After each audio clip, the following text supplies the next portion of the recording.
água, ciclo do carbono, ciclo do oxigênio.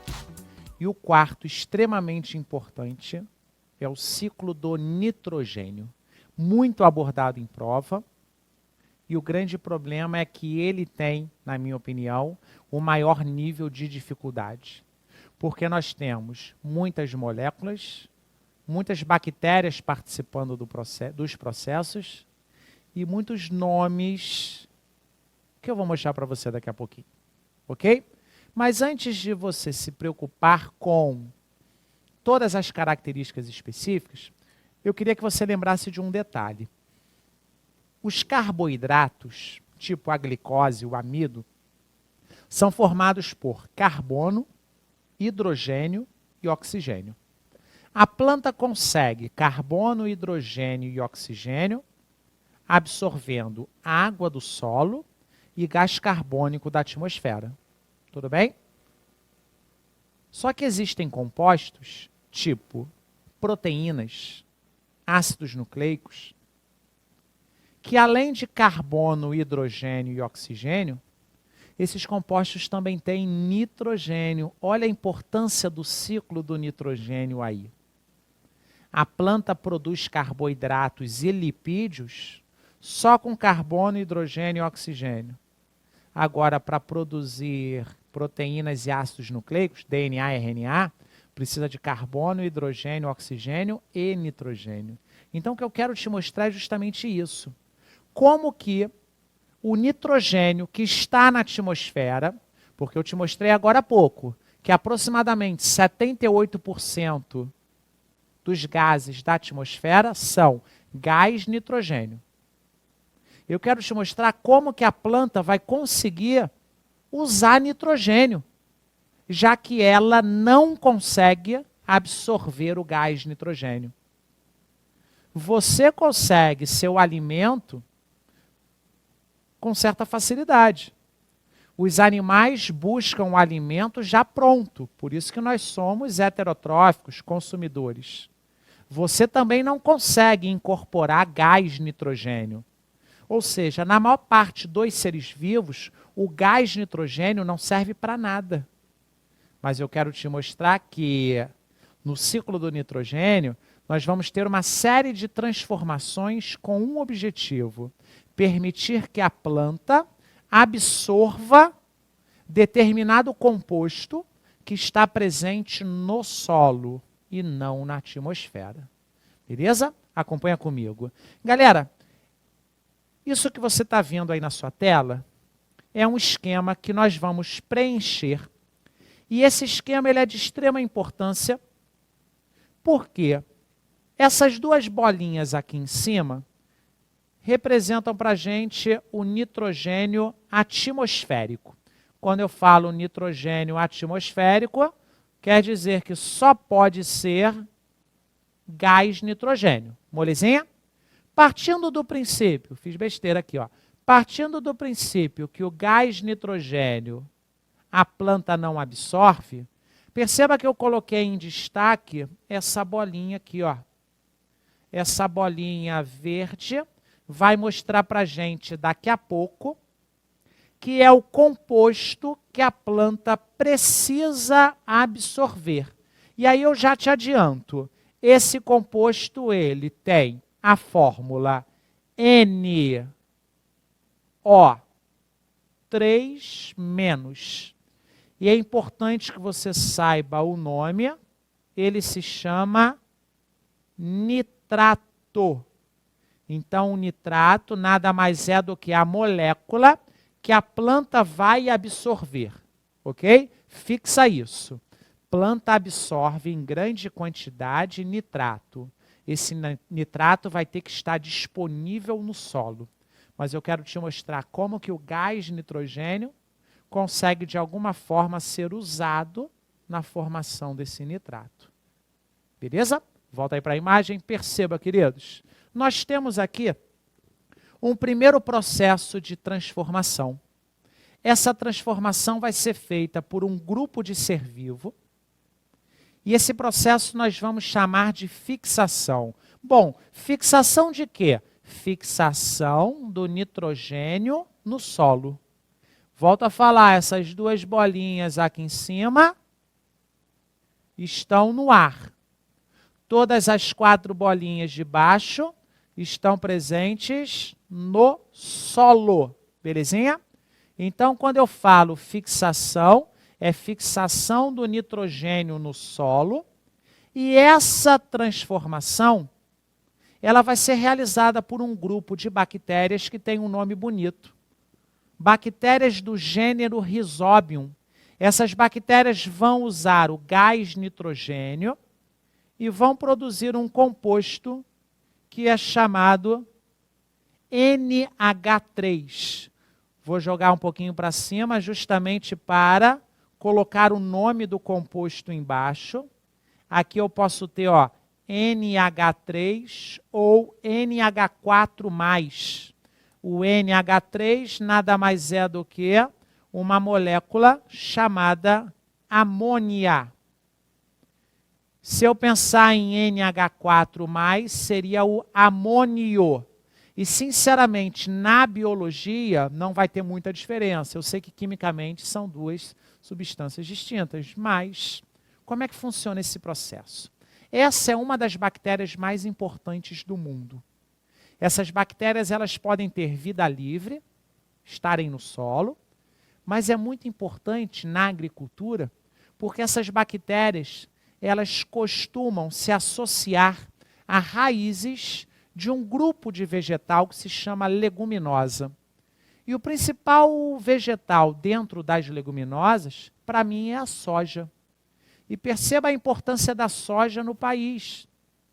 Um dos principais produtos agrícolas, grande produção de soja para exportação. Então perceba que esse processo de fixação do nitrogênio no solo acontece com grande intensidade nesses vegetais. Então, ó, simplificando. Lá na raiz da soja, essas bactérias invadiram determinados locais e formaram alguns nódulos. O que são nódulos nas raízes das leguminosas? São locais que ficam bem inchados, tipo umas bolinhas, só que fazem parte das raízes. Então é uma raiz, um fiozinho com uma bolinha, continua o fiozinho, outra bolinha. E dentro desses nódulos há muita bactéria Rhizobium. A interação da bactéria com a raiz da planta foi tão grande, foi tão forte, que a gente diz que foi estabelecida uma relação ecológica do tipo mutualismo. Lembra do mutualismo? Uma relação entre espécies diferentes, positiva para uma espécie, positiva para outra. Elas interagiram tão perfeitamente que foi criada uma relação de dependência muito grande, em que elas não conseguem mais se separar. Então é uma relação de dependência obrigatória. Ok? Relação do Rhizobium, bactéria, com a raiz da leguminosa. Pensa na soja. Beleza? Então essas bactérias aumentam consideravelmente a fertilidade do solo. Porque conseguem fixar o nitrogênio que vai ser utilizado posteriormente pelas plantas. Só que o grande lance é que as plantas, elas não têm uma capacidade muito grande de absorver a amônia. Por isso que se faz necessário algumas transformações. Só que eu quero te mostrar um outro processo. Um outro processo de formação de amônia. Perceba na imagem que nós temos agora uma outra seta, só que essa seta vem do solo. Perceba que o gás nitrogênio está lá, ó, na atmosfera, e agora esse composto vai estar presente no solo. E aqui eu vou generalizar. Eu vou chamar de restos. Mas o que eu quero dizer com esses restos? Vamos pensar o seguinte. Uma folha do vegetal que caiu no solo. Essa folha vai permanecer folha para sempre ou ela vai entrar em decomposição?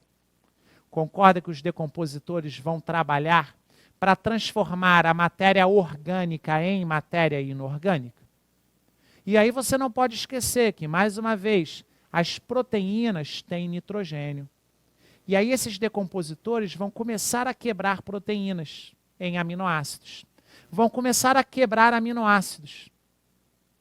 E quando se faz a quebra de aminoácidos, lá pelos decompositores, eles conseguem produzir amônia.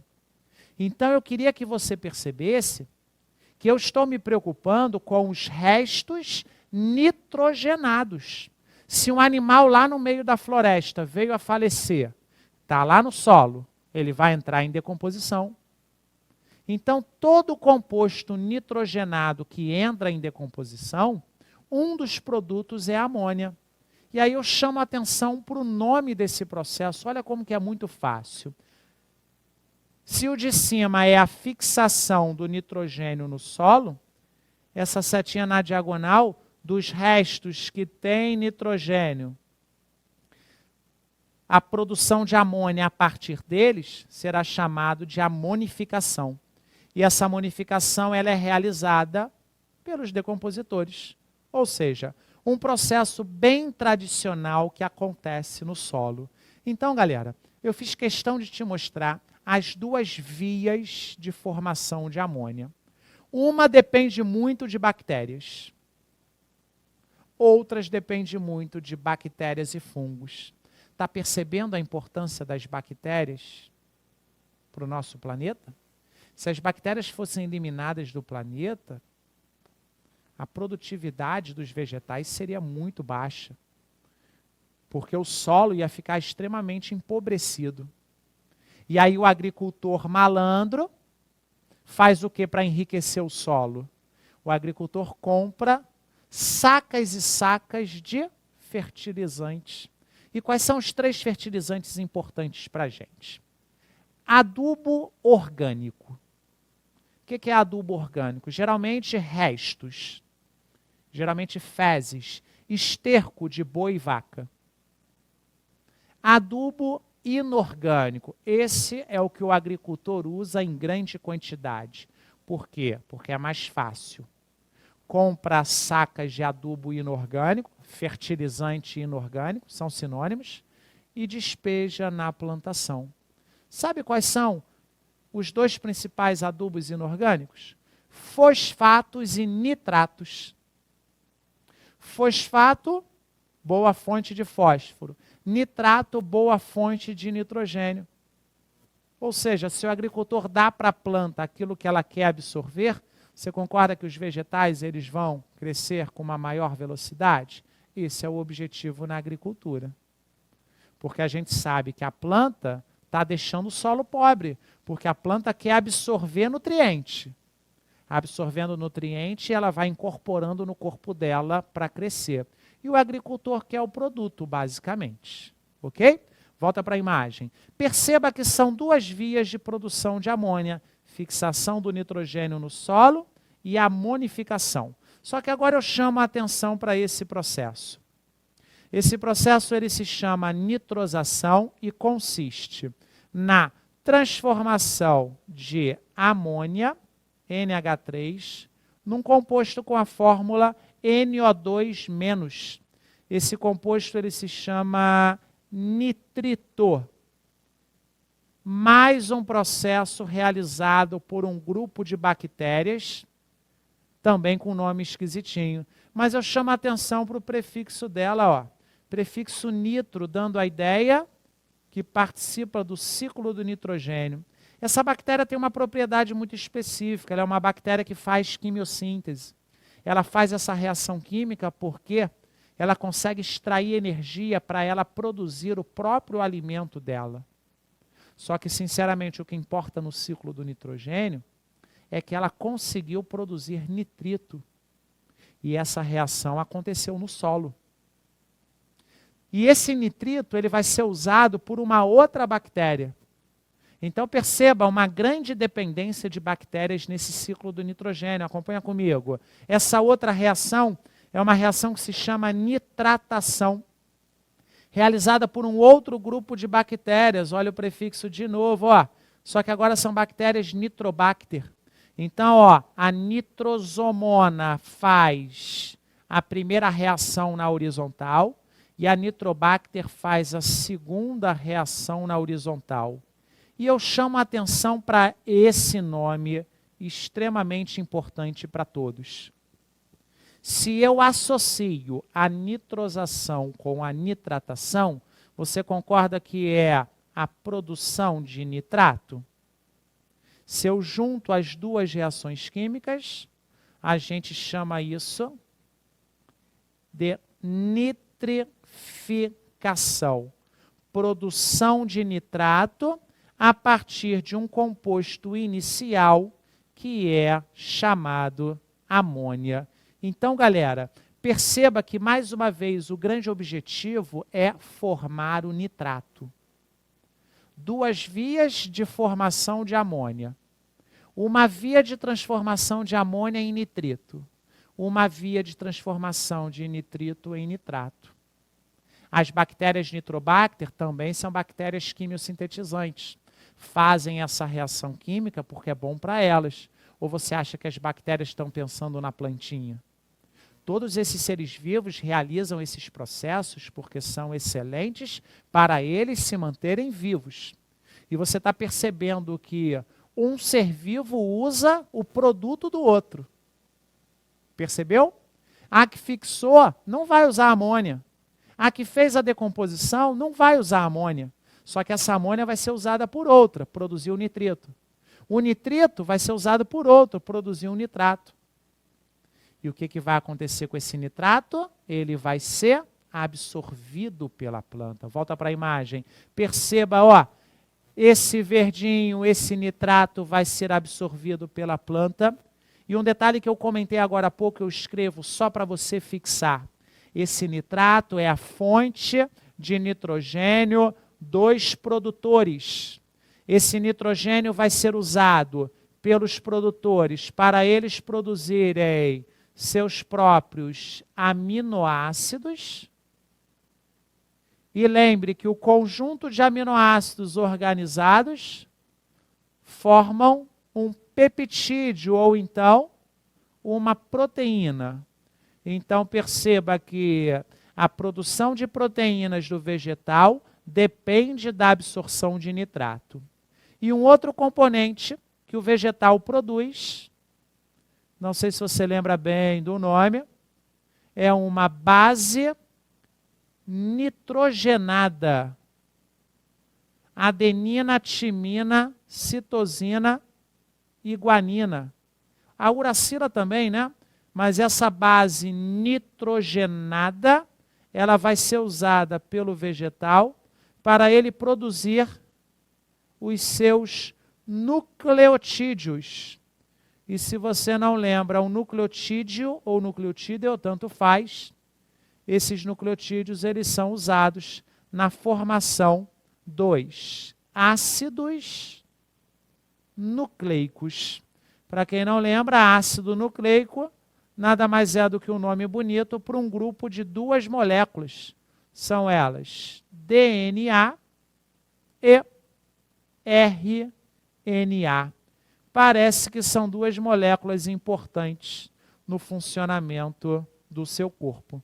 Então, os produtores vão absorver e produzir o próprio alimento. E você, um consumidor, vai obter todos esses nutrientes pela sua alimentação. Se ligou na dificuldade? É muito nome, gente. Mas perceba que é um processo cíclico. E eu só te mostrei o processo em que o gás nitrogênio vai ser incorporado e transformado. Eu quero te mostrar agora, rapidinho, que existe também um grupo de ser vivo que vai devolver o gás nitrogênio para a atmosfera. Dá uma olhadinha na imagem, perdão. Setinha para cima. Se essa seta da esquerda para a direita é a nitrificação, pega essa palavra e coloca um prefixo de oposição. Olha o nome, ó, desnitrificação. Basta você pensar na química, ó, um conceito. Hidratação é adicionar água. Desidratação é remover água. Tranquilinho? Volta para a imagem, ó. Nitrificação é formar nitrato. Desnitrificação é utilizar o nitrato e produzir gás nitrogênio novamente, fechando esse processo cíclico. Essa desnitrificação, ela é realizada por um grupo específico de bactérias. Esse nome não é muito usual em prova, tá? São bactérias desnitrificantes. Eu coloquei o nome científico de uma delas, Pseudomonas desnitrificans. Mas são bactérias que usam gás nitrogênio numa respiração celular delas. Repetindo, é uma bactéria que usa o nitrato, volta aí, tá? Não confunda isso. Uma bactéria que usa o nitrato na respiração celular delas, com o objetivo de produzir ATP. E um dos produtos é o gás oxigênio. Ficou claro isso? O gás oxigênio vai sobrar nesse processo. Vai usar o nitrato, outros compostos, para produzir ATP. E vai liberar gás nitrogênio na atmosfera. Belezinha? Galera, esses são os 4 principais ciclos biogeoquímicos. Belezinha? Grande abraço. Tchau, tchau.